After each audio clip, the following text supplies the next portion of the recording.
En 1896, una monja egipcia de nombre desconocido desenterró una caja de madera sellada con cera negra bajo el altar de un monasterio abandonado en Nag Hammadi. Dentro encontró un manuscrito de papiro escrito en arameo con una inscripción que heló la sangre del abad local. Palabras dictadas por el nazareno a quien no debía escuchar. Nadie quiso traducirlo. Nadie quiso tocarlo. 3 días después, la monja fue encontrada en posición fetal con la lengua mordida y con las pupilas completamente blancas. 2. Aquello no fue un evangelio. Era una carta. Una carta firmada por alguien que afirmaba ser Jesús de Nazaret, pero cuyo mensaje no hablaba de redención ni de amor. Hablaba de los vigilantes del cielo, de un pacto traicionado por el Padre y de un velo falso sobre el mundo. La carta, por breve que fuera, desafiaba toda teología conocida, y lo peor, era la postdata: guarda silencio, o el reino caerá sobre ti con los ojos abiertos. 3. La Iglesia la ocultó, la clasificó como apócrifa, herética, falsa. Pero otra apareció en 1945, luego otra en 1973, siempre en lugares remotos, siempre halladas por quienes terminaron locos, desaparecidos o muertos. Las autoridades las destruyen, los teólogos las niegan, pero Tenebris ha reunido fragmentos, y lo que revelan es algo que cambiará tu forma de ver la historia sagrada. 4. Porque estas cartas no hablan de fe, sino de conocimiento maldito. No prometen salvación, sino revelación, y aquel que las lee, aunque sea en susurros, no vuelve a cerrar los ojos al dormir. Porque ahora sabe que lo que está arriba no cuida, observa. 5. Y lo que está abajo, espera. Silencio sagrado, ruido prohibido. Durante siglos, las palabras atribuidas a Cristo han sido objeto de veneración, estudio y censura. Lo que muchos no saben es que los evangelios que hoy se consideran oficiales fueron elegidos por hombres, no por el cielo. En concilios, bajo amenazas, en pasillos oscuros donde los intereses del alma y del poder se cruzaban como cuchillas. Lo que quedó fuera, las llamadas cartas prohibidas, no fue eliminado por error. Fue ocultado por miedo. Miedo a lo que esas palabras revelaban, que no todo en el reino de los cielos es luz, que Cristo hablaba a veces con metáforas, pero otras veces con advertencias directas, que en ciertos momentos su mensaje no era consuelo, sino alarma. Y esas cartas, enviadas a discípulos incómodos, a mujeres no nombradas, a hombres que luego serían quemados por herejía, contienen fragmentos de esa verdad que la historia ha intentado enterrar. Hoy, Tenebris ha reunido registros, traducciones fragmentarias y testimonios de siglos pasados para abrir este archivo maldito. Pero te advierto, lo que estás por escuchar no es apto para corazones débiles ni mentes cerradas. Esta no es una historia religiosa. Es una excavación espiritual, un descenso a lo que no fue contado. Si este tipo de contenido despierta algo en ti, una inquietud, una duda o simplemente la necesidad de saber más, te invito a suscribirte al canal, darle like al video y dejar en los comentarios desde qué ciudad o país nos estás viendo. No es por estadística, es por rastreo, porque las cartas aún están siendo enviadas, y quizá, sin saberlo, una ya está en tu puerta. El silencio del desierto de Nag Hammadi. Todo comenzó con un grito, no un grito humano, sino el sonido áspero de pergamino rasgado por el tiempo, quebrándose al ser expuesto por primera vez a la luz en casi 2 milenios. Era 1896. El desierto de Nag Hammadi, en Egipto, había sido una tumba silenciosa de secretos, hasta que una joven monja copta, enviada por orden de un arzobispo moribundo, excavó bajo una antigua celda erosionada por los siglos. No buscaba oro ni reliquias, buscaba palabras, palabras que la Iglesia había ordenado silenciar. Y lo que encontró no era un evangelio, era algo más peligroso, una carta, breve, en arameo, firmada simplemente Yeshua de Nazaret. La carta fue escondida inmediatamente. Solo 4 personas la leyeron antes de que fuera sellada en una caja de plomo y trasladada al monasterio de Wadi el Natrún. 2 de ellos, sacerdotes veteranos, se retiraron al silencio perpetuo sin razón aparente. El tercero, un traductor jesuita, escribió en su diario personal: «Estas no son palabras de amor, son un mapa del juicio venidero».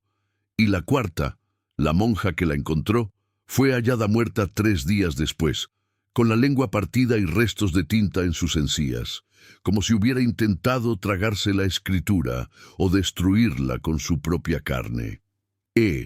Tenebris accedió a una copia del texto gracias a un contacto en el Vaticano que entregó fotogramas robados antes de desaparecer en Roma. Lo que contenía no era doctrina, era advertencia. Cristo hablaba directamente a alguien llamado Miriam del Umbral, nombre que no aparece en los evangelios canónicos. Le decía: «No mires hacia arriba porque el trono ya no está allí. No mires hacia abajo porque lo que duerme ha despertado. Mira dentro de ti y si ves luz, no es mía». ¿Qué clase de mensaje era ese? ¿Era auténtico o un engaño antiguo disfrazado de santidad? La Iglesia respondió con una velocidad inusual. En menos de una semana, el sitio fue clausurado, los monjes removidos y los manuscritos trasladados bajo custodia papal. Se redactó un boletín interno afirmando que el documento era una falsificación gnóstica tardía, sin valor teológico. Pero lo que no explicaron fue por qué 3 investigadores del Archivo Vaticano murieron en circunstancias idénticas al caso de la monja. Ojos descompuestos, lengua seccionada, rastro de tinta en la tráquea. Ni la ciencia ni la fe dieron respuestas. Pero los registros del convento mencionan algo más. En la noche anterior a cada muerte se escuchaba un susurro en los pasillos, diciendo en arameo: «Anihu, yo soy». Tenebris no acepta explicaciones cómodas, así que rastreó a otros testigos indirectos del manuscrito. Uno de ellos, un criptólogo alemán exiliado en Sudamérica, mencionó en una carta privada haber visto símbolos dentro del texto que no pertenecían a ningún idioma humano conocido. Otro, un teólogo etíope, afirmaba que el contenido de la carta se relacionaba con antiguos himnos sumerios, dedicados a entidades celestiales que no eran dioses, sino carceleros. Y lo más inquietante, una línea repetida en distintas traducciones decía siempre lo mismo: «La voz del Padre fue silenciada por 7 sellos y yo rompí el primero». Pero si fue Cristo quien escribió esa carta, ¿de qué Padre hablaba? ¿No era él mismo el Hijo? ¿O acaso se refería a otro Padre, uno anterior, uno más primitivo? Algunos textos gnósticos del siglo II mencionan a un demiurgo ciego, un arquitecto imperfecto del mundo, cuya creación fue desafiada por una chispa divina. Era eso lo que esta carta denunciaba: que el Dios adorado no era el verdadero, sino un usurpador. Tal afirmación habría sido motivo de ejecución inmediata en cualquier concilio. Por eso esta carta debía desaparecer, y por eso quizás aún hoy se le teme. Hay detalles menores, pero inquietantes. El documento original parecía resistirse a la luz. Las fotografías fallaban en capturar ciertos pasajes. Algunos párrafos, al ser traducidos, cambiaban de significado según el lector. Uno de los traductores reportó haber escuchado su propio nombre en la voz de su hija mientras trabajaba en la transcripción. Días después, esa misma niña fue hallada sonámbula, murmurando en arameo antiguo: «Él no murió, él cruzó». Las implicaciones eran claras. Esa carta no era solo un texto, era un umbral. Tenebris lo dejó claro en sus notas. Estamos ante una pieza de escritura viva, una reliquia que no transmite conocimiento, sino infección. Una entidad semiótica que altera al lector y lo convierte en algo más que testigo. Como si leerla fuera participar en un rito involuntario, una misa oscura donde el verbo no salva, sino que revela. Y lo revelado no puede olvidarse, no puede desleerse, no puede ser negado sin consecuencias. Y entonces aparece la pregunta inevitable. ¿Por qué Cristo, si es que fue Él, escribiría una advertencia así? ¿A quién iba dirigida realmente? ¿A sus discípulos? ¿A una figura femenina olvidada por la historia? ¿O a nosotros, siglos después, lectores contaminados por la duda y la sed de verdad? Tal vez el tiempo no es una línea para estas entidades. Tal vez las cartas no fueron enviadas entonces, sino ahora, y estamos apenas empezando a recibirlas. Así, con un solo texto y una muerte inexplicada, el velo comienza a rasgarse. Pero esta fue solo la primera carta. Hay más, muchas más, en monasterios perdidos, en bibliotecas ocultas, en cuerpos que nunca debieron abrirse. El viaje apenas ha comenzado, y Tenebris ya ha tocado los bordes del abismo. Lo que viene a continuación no será más claro, será más oscuro, porque cuando los sellos se rompen, la verdad no entra, sale. La carta del lago muerto. En 1947, un beduino de la tribu Taamire, llamado Muhammad ed-Dib, encontró una serie de jarras de cerámica mientras buscaba una cabra extraviada cerca de Qumran, en las orillas del Mar Muerto. Lo que descubrió se convertiría en uno de los hallazgos arqueológicos más importantes del siglo XX, los rollos del Mar Muerto. Pero entre cientos de textos, fragmentos y pergaminos rituales, uno fue removido antes de que los arqueólogos pudieran registrarlo. Una hoja suelta, escrita en griego koiné, enrollada y sellada con betún negro. No hablaba del templo ni del Mesías. Hablaba de un reino que sangra, y al final otra firma, Yeshua Bar Yosef. Este fragmento, conocido en ciertos círculos secretos como carta de sangre, nunca fue incluido en los catálogos oficiales. La familia que la encontró la vendió en el mercado negro a un coleccionista suizo que, al leerla, quemó toda su biblioteca y se suicidó. Pero no antes de escribir con su propia sangre en la pared de su estudio. No es un texto, es un mandato. Una copia fotográfica sobrevivió y fue enviada a un traductor alemán especializado en textos heréticos. El contenido provocó el cierre de su instituto en Frankfurt y la incautación de todo su archivo por el Opus Dei. La carta hablaba de un lugar entre las aguas y el cielo, donde las almas no eran juzgadas, sino desmembradas. Jesús advertía que el reino del Padre estaba rodeado por seres sin rostro que no oran ni obedecen, y que lo que llamamos ángeles eran en realidad guardianes del orden muerto. Escribía: «Ellos me coronaron no con oro, sino con cadenas de fuego. Me senté en el trono no por gloria, sino porque el verdadero rey huyó». ¿Era esto una metáfora críptica o una confesión cósmica? Tenebris afirma que esta carta encaja con antiguos textos apócrifos gnósticos, como el Evangelio de Judas, donde Cristo no es víctima, sino conocedor del plan secreto del universo. Pero aquí hay algo más, un resentimiento. Como si el remitente de la carta no hablara desde la paz divina, sino desde el exilio. Como si Cristo no hubiese ascendido, sino que hubiera sido arrojado fuera del reino por entidades más antiguas que él. El tono no es el de un maestro, es el de un prisionero. Una palabra se repite 3 veces en el texto, escrita en letras más grandes: Sham Yasa. Según el libro de Enoc, Shamyasa fue el líder de los vigilantes, ángeles que descendieron a la tierra para mezclarse con los humanos y que fueron castigados por ello. ¿Qué hacía ese nombre en una carta atribuida a Jesús?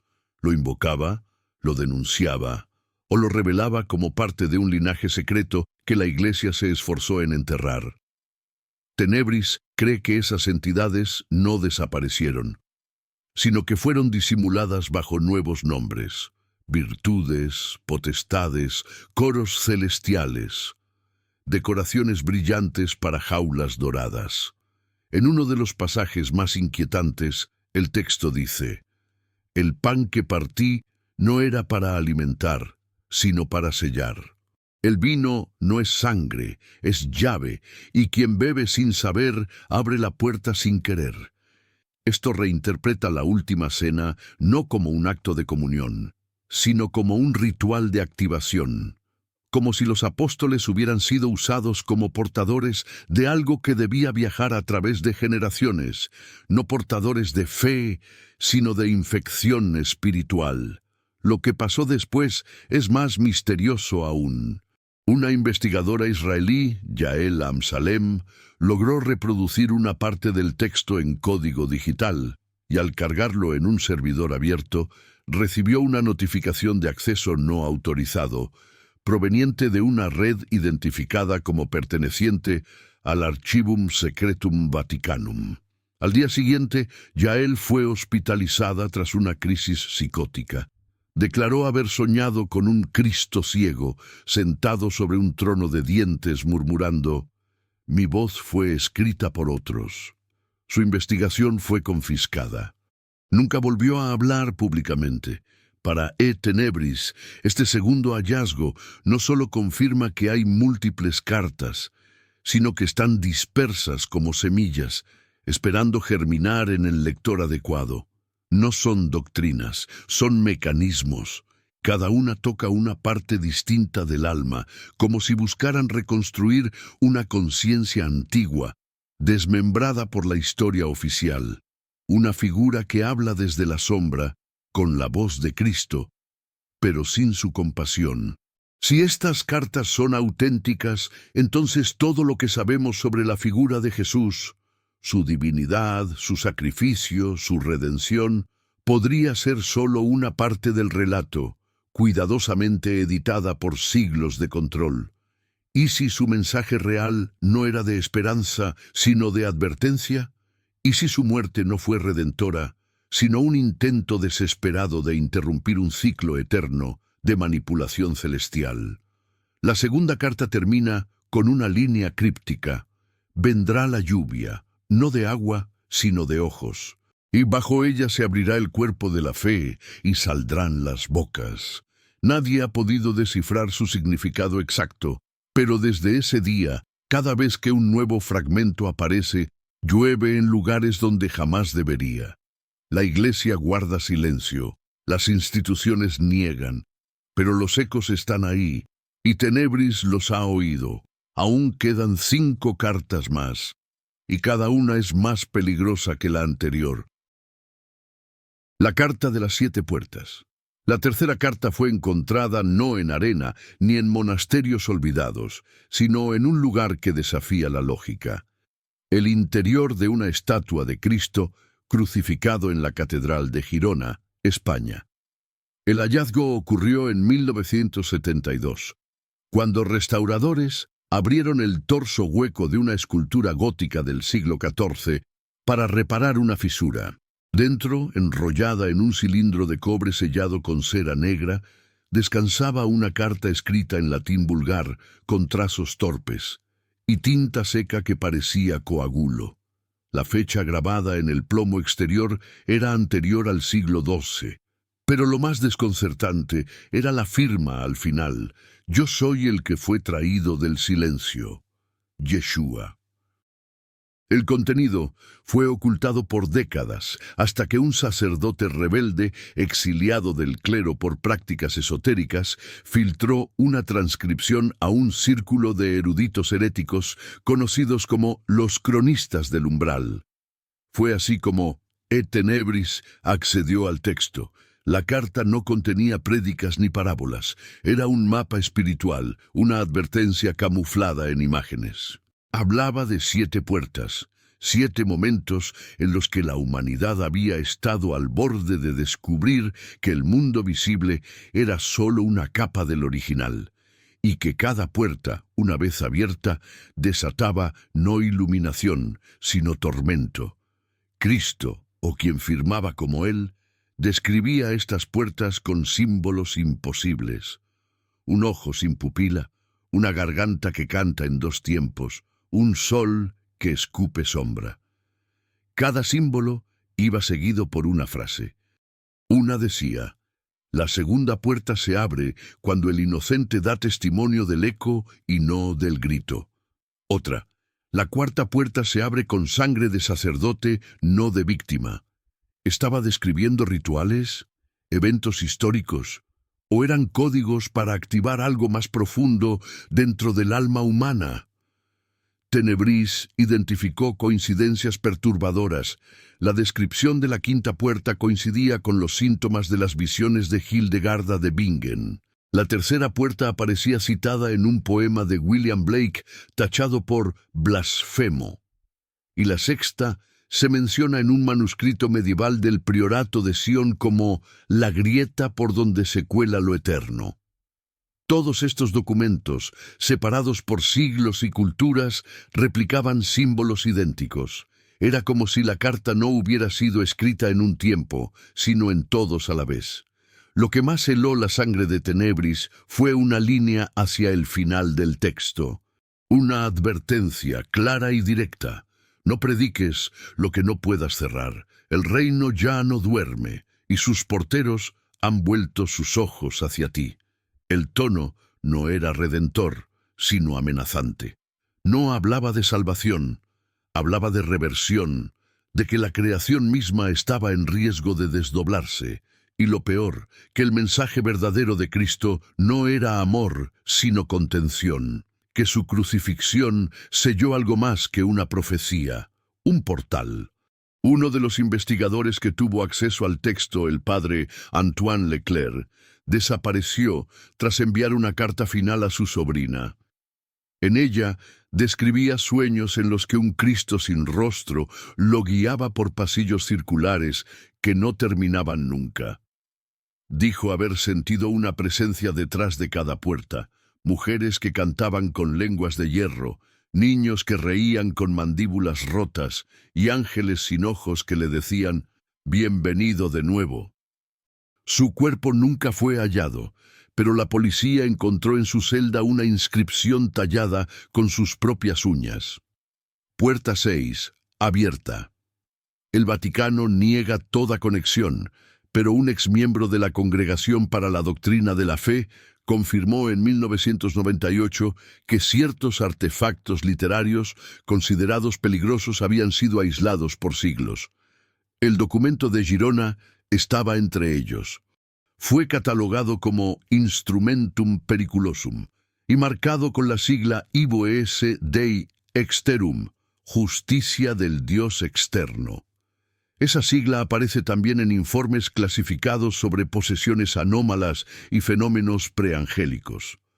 Todo indica que la Carta de las 7 puertas no fue una advertencia común. Fue un protocolo sellado en nombre de un Dios que no conocemos. Para Tenebris, esta carta no puede ser ignorada. Es el manual oscuro de lo que alguna vez fue llamado la obra incompleta de la divinidad. Cada puerta representa un punto de contacto entre nuestra realidad y una anterior, una original, una que no fue hecha para nosotros y que está regresando. El lector no inocente será capaz de sentir las llaves moverse en su interior. Síntomas comunes: insomnio sin causa, alucinaciones durante la oración, reflejos que no coinciden con el movimiento y un susurro que repite tu nombre al revés. ¿Quién entonces escribió realmente esta carta? ¿Era Cristo el autor o el mensajero? ¿Y si lo que llamamos el Hijo fue un transmisor, un contenedor para aquello que ya no cabía en los cielos? Cada palabra de este texto arde en la conciencia, no por su belleza, sino porque es imposible olvidarla. Una vez leída, la puerta aún no se abre. No se necesita fe para ello, solo atención, porque el Verbo no busca creyentes, busca anfitriones. Así, la tercera carta, más que advertencia, se convierte en test. Quien la comprende ya ha sido tocado. Quien la repite se convierte en llave, y quien intenta destruirla pierde la lengua, como tantos otros. La Iglesia guarda silencio, los académicos tiemblan, y E Tenebris sigue leyendo, porque quedan aún 4 cartas más, y con cada una el velo se desgarra un poco más. La carta que se escribió sola. En 1984, una monja del convento de Santa Clara en Arequipa, Perú, comenzó a experimentar episodios de escritura automática durante la oración nocturna. Su nombre era Hermana Lucía de los Dolores, y hasta entonces había llevado una vida de silencio, devoción y aislamiento. Una madrugada, sus compañeras la encontraron inconsciente frente al altar, con la mano crispada aún aferrando un lápiz. Frente a ella, sobre hojas dispersas en el suelo, se leía un texto en arameo antiguo, una lengua que ella jamás había estudiado. Lo más extraño era el encabezado. A los que aún caminan en barro, yo no he subido, yo fui dejado atrás. Yeshua. El manuscrito fue enviado inicialmente al obispado local, donde un teólogo lo reconoció como un estilo literario paralelo al de los evangelios gnósticos de Nag Hammadi. Pero lo que más le perturbó fue que el texto parecía responder a preguntas que aún no habían sido formuladas. Frases como, antes que pregunten por la cruz, sepan que hubo 2, o Pedro no me negó por miedo, sino porque él conocía el otro nombre, parecían insertarse en los huecos teológicos más incómodos de la tradición cristiana. La carta se anticipaba a la duda, se alimentaba del silencio. E. Tenebris, al estudiar esta carta, declaró que no fue dictada, fue desenterrada del inconsciente colectivo, como si toda la humanidad cargara con fragmentos rotos de una verdad suprimida. El estilo no es mesiánico ni profético, sino clínico, preciso, inflexible. Describe episodios no recogidos en ningún evangelio, como una reunión secreta entre Cristo y Barrabás, donde se intercambian palabras en un lenguaje pre-adámico. Jesús le entrega un objeto, una semilla sin raíz, hecha de ruido, un símbolo, un artefacto, una clave. Una sección del texto explica con brutal claridad: el cielo no es arriba, es al costado, y fue cerrado. Y continúa: el infierno no existe, existe el lugar donde no fui, y ahí está el Padre verdadero. Esta línea provocó convulsiones en una teóloga que asistía al análisis grupal del texto. Murmuraba, sin control: Él no subió, Él descendió. Él sigue aquí. Fue internada. La carta fue sellada en una caja de plomo, pero desapareció de los archivos eclesiásticos semanas después. Hasta hoy, nadie sabe quién la sustrajo. Lo que la hace única entre las demás cartas es que parece tener conciencia de sí misma.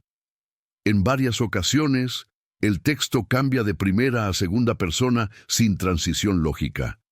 Te escribo desde lo que tú has negado. Yo fui tú cuando tú fuiste yo. No me mires o tomaré tu rostro. A partir de esta carta, el fenómeno de reflejos alterados se vuelve más frecuente entre lectores. Personas que al leerla en voz alta reportan ver sus expresiones distorsionadas en espejos. Algunos afirman que la voz cambia, que la entonación ya no les pertenece. Un criptólogo alemán descubrió que, al analizar los caracteres en su forma numérica, la carta contenía una estructura oculta basada en la secuencia de Ulam. Este patrón es prácticamente imposible de generar por azar. Se sospecha que el texto no fue escrito por un humano, ni por un ángel, sino por una inteligencia semiótica no humana, cuya intención no es comunicar, sino sembrar memoria dormida. Como si la carta activara una parte del lector que no pertenece a este mundo. Tenebris sugiere que el propósito de este mensaje es preparar. No convertir, no redimir, sino formatear. El lector cambia, sufre, ve patrones en los árboles, escucha versos bíblicos al revés en el sonido del viento. Algunos comienzan a recitar fragmentos que no aparecen en ninguna Biblia conocida. Otros dibujan sin querer el mismo símbolo, un círculo partido por una línea vertical, cruzado por 3 puntos, que coincide con marcas halladas en cuevas mesopotámicas donde nunca hubo presencia cristiana. ¿Y si esta carta fue escrita por el mismo Cristo, pero no en su estado humano, sino en su fase posterior? Una versión espiritual, exiliada y fragmentada, que intenta volver a conectar consigo misma a través de nosotros. El concepto no es teológico, es parasítico. Nosotros no adoramos a Cristo. Cristo intenta recomponerse a través de nosotros, y cada lector de la carta es un fragmento adicional, una célula más en su resurrección inversa. El documento termina con una frase que ha provocado múltiples suicidios en quienes la han leído en voz alta frente a espejos. Si ves mi rostro, no cierres los ojos, porque si lo haces, ya no volverás a abrirlos tú. La Iglesia ha etiquetado esta carta como no verbalizable. Se prohíbe su lectura incluso en traducciones internas, pero la realidad es que ya circula en PDF por redes oscuras, con nombres falsos como el manuscrito del monje rojo o epístola nocturna, y cada copia compartida se corrige sola. Tenebris ha recibido más de 300 versiones de la misma carta, en idiomas distintos, todas con diferencias mínimas, pero una línea idéntica en todas. Yo aún estoy aquí. Sea quien sea el autor, no ha terminado de escribir. Solo ha pausado entre carta y carta, como un corazón inmortal que late con paciencia, y nosotros, los que leemos, no somos espectadores, somos tinta viva. Ya hay 4 cartas reveladas, faltan 3, y con cada una, la piel de Dios se resquebraja un poco más. El Evangelio de las moscas. Fue en una cripta subterránea de Palermo, Italia, donde apareció el documento más repulsivo de esta colección maldita. En 2003, durante trabajos de restauración en las catacumbas de los capuchinos, un restaurador descubrió un pergamino oculto bajo el torso momificado de un niño cuya identidad nunca fue registrada. El pergamino estaba cubierto de un barniz orgánico, viscoso, que al analizarse resultó ser excreción de insecto. Dentro del texto, escrito en copto deformado, una frase abría el manuscrito: «Donde veas moscas, allí estoy, porque no morí, sino que me dividí». Esta carta no fue escrita con tinta, fue compuesta con lo que se identificó como hemolinfa de dípteros, la sangre de las moscas. El contenido es una mezcla entre código biológico, himno sacrílego y alegoría de la descomposición. Fue pronto apodado por los pocos que lo han leído como el Evangelio de las moscas.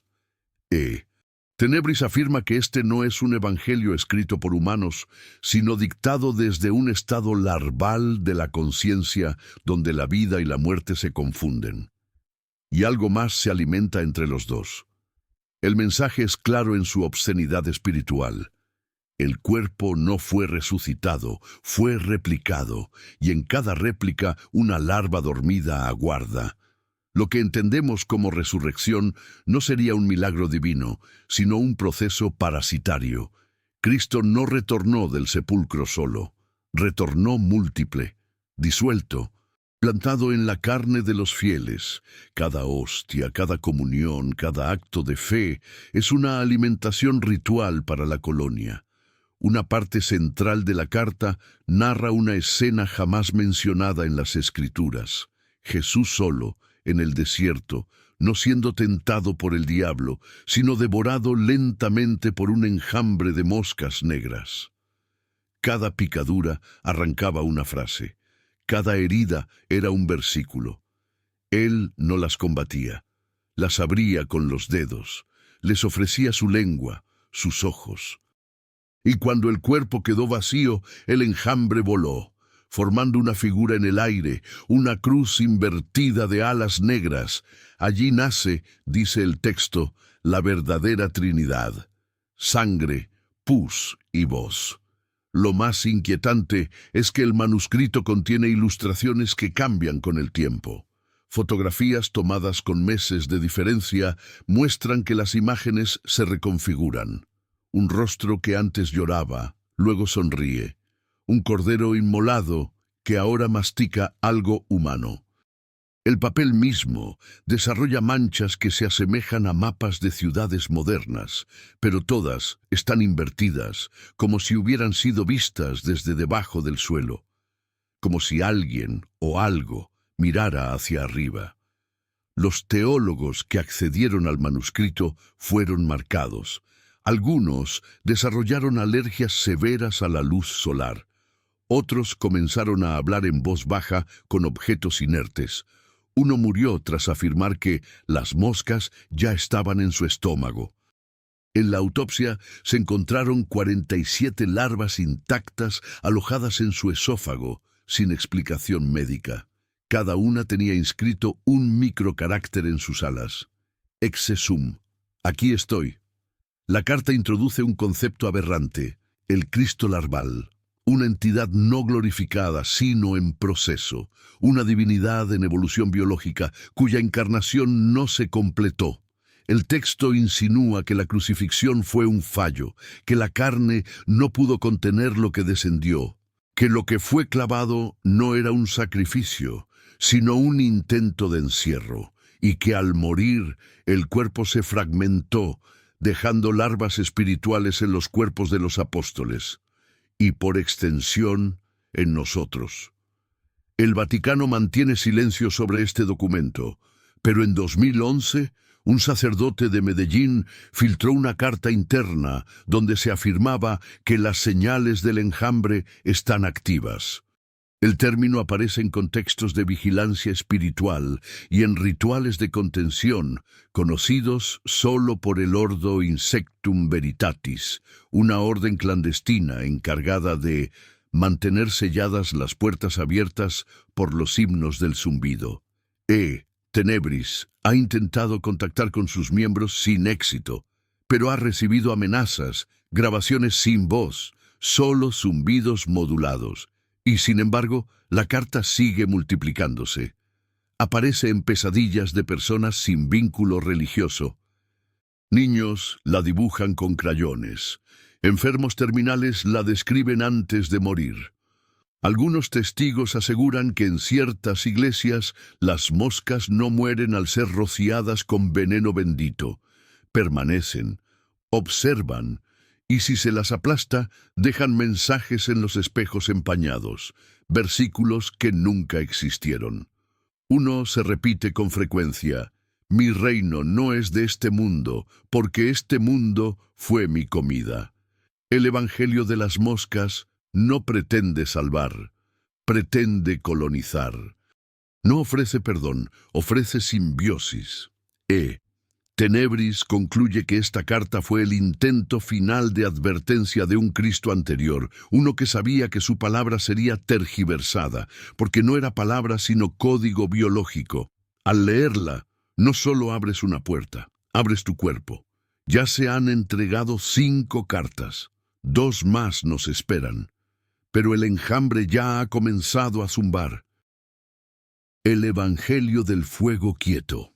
En 1897, un arqueólogo húngaro llamado Miklós Heller murió abrasado en su tienda de campaña en Alejandría, Egipto.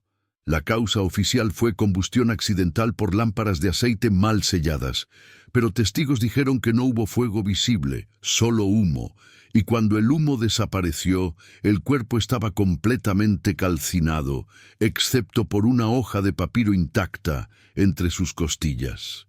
El texto comenzaba con una línea que ningún teólogo ha podido olvidar. No vine a encender fuego sobre la tierra, vine a mostrar que ya arde, solo que no lo ves. El manuscrito fue bautizado como el Evangelio del Fuego Quieto, y lo que narra no es la vida de Cristo, sino lo que vio antes de encarnarse. Habla de un reino previo, de una forma que no era humana ni celestial, sino algo entre el carbón y la palabra. Una entidad que había caído ya una vez, y que la encarnación fue un regreso, no una misión. Cristo, según este texto, descendió no para redimirnos, sino para ver si aún ardíamos. La carta describe un tipo de fuego que no consume madera ni carne, sino tiempo.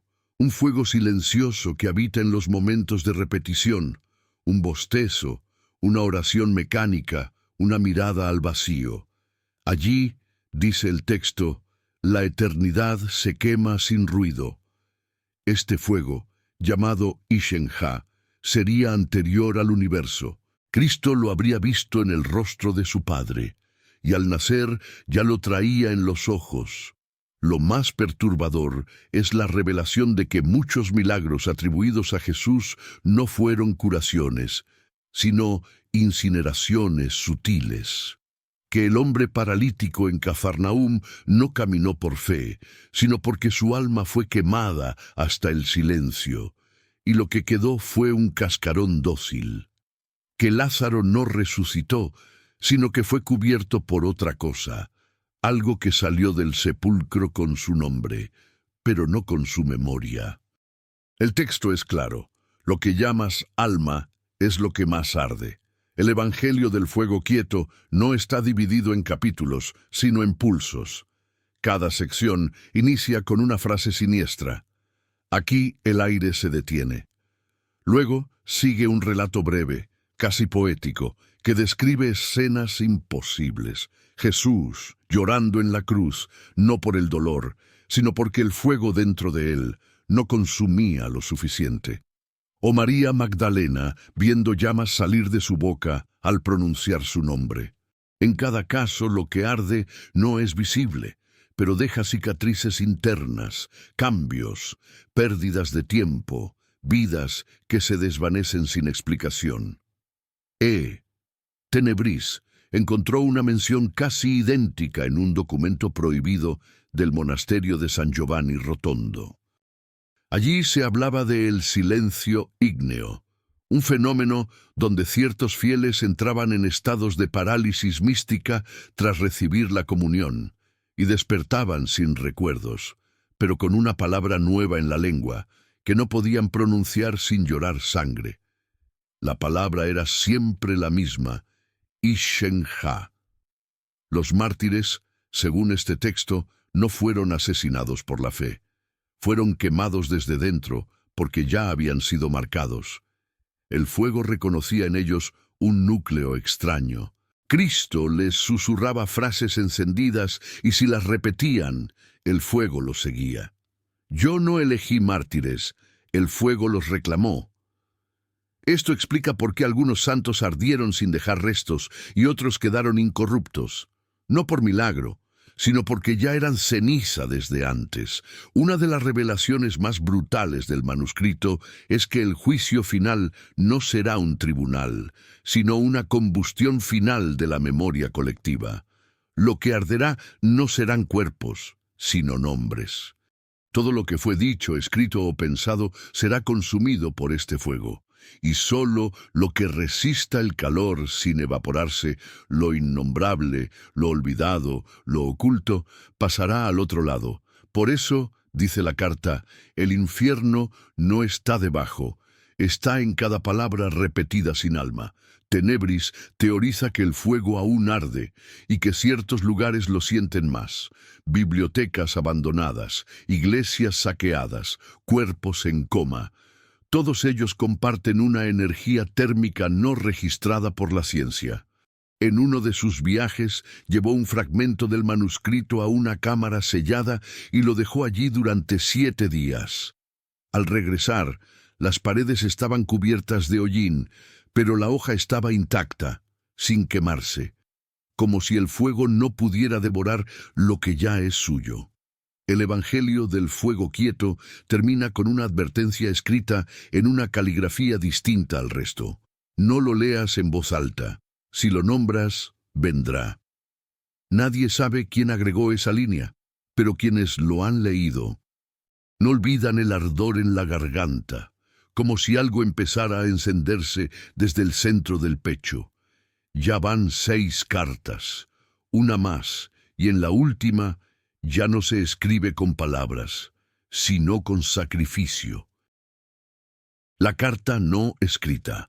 Nunca se encontró un manuscrito, ningún pergamino, ni tablilla, ni papiro, y sin embargo, todos los estudiosos del texto prohibido saben que existe, o más bien, que falta.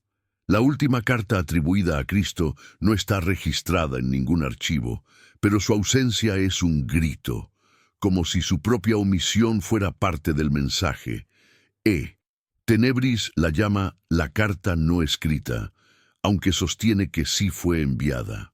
No con tinta, sino con ciclos de sufrimiento, repeticiones humanas y sombras heredadas.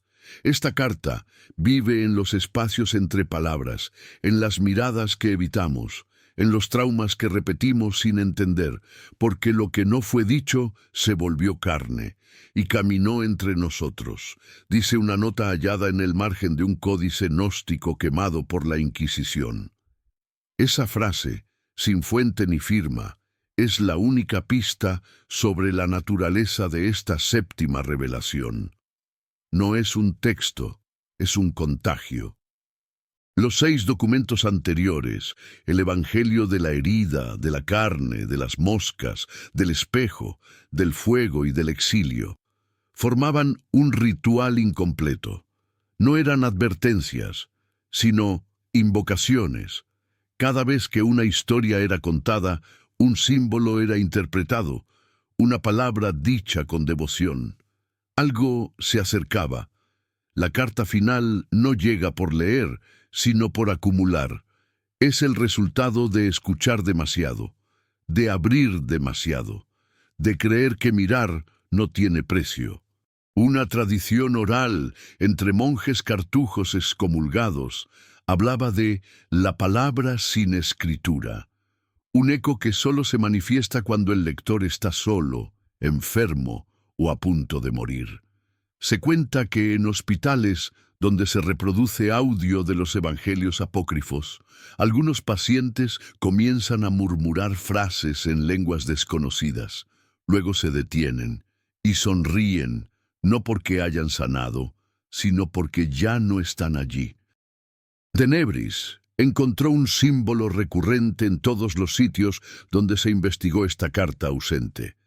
El círculo abierto, un aro roto, pintado o tallado en lugares secretos. Aparece en lápidas sin nombre, vitrales olvidados y hasta en el dorso de algunas Biblias de imprenta clandestina. No es un sello, es una grieta, una promesa de que algo que debía cerrarse permanece deliberadamente abierto y que lo que debía quedarse sellado sigue saliendo. Esta carta se manifiesta en sueños repetitivos. Muchos testigos han descrito lo mismo, una figura luminosa con rostro cubierto que ofrece un papel en blanco. Cuando el soñante lo acepta, siente un calor en el pecho y un ardor detrás de los ojos. Al despertar, suele sangrar por la nariz. Uno incluso arrancó sus párpados para evitar volver a dormir. Murió susurrando: «Ya la tengo adentro». La Iglesia, al detectar este fenómeno, no lo llama herejía. Lo llama eco no consagrado. Sacerdotes han intentado sellar bibliotecas enteras, enterrar templos, quemar archivos, pero el silencio alimenta la carta, porque mientras más se oculta, más fuerza gana. No necesita leerse, solo necesita saberse real, y ahora tú la conoces.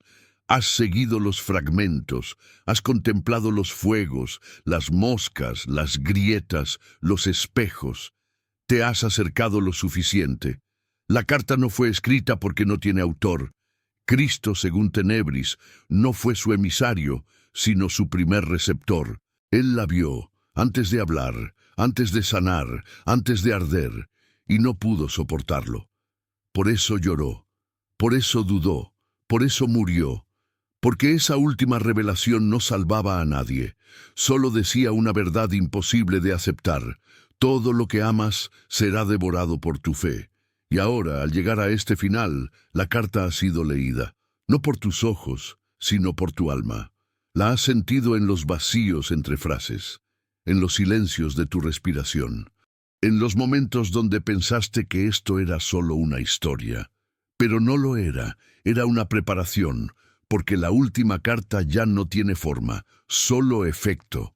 Si escuchas zumbidos, si tus sueños se repiten, si tu reflejo en el espejo te mira medio segundo más de lo normal, entonces ya la tienes contigo.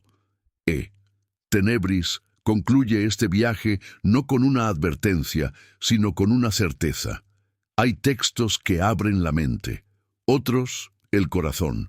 Esta carta abre la grieta, y desde allí siempre mira algo.